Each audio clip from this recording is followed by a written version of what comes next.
Now, nerines tend to be shades of pink, some are white, tall stems and then these spidery explosion of petals.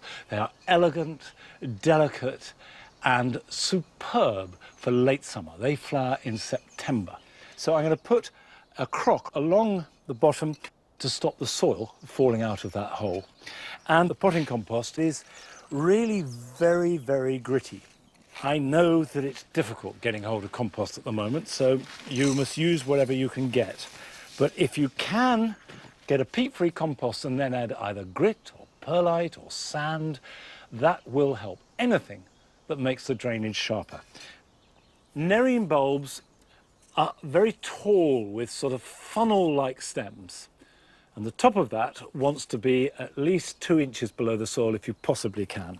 When you're putting bulbs into pots, slightly overplant, because however beautiful the flower, if it's too sparse, it'll be underwhelming.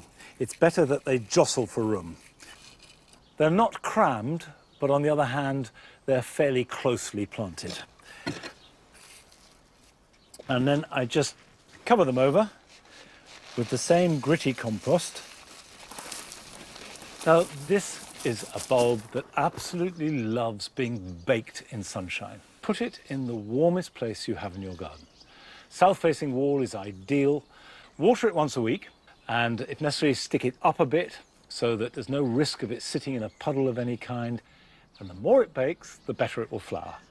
So that goes in the sun. Now, this next bulb, Eucomis bicolor, also comes from South Africa, but it's very, very different. For one, it looks like a sort of punk pineapple.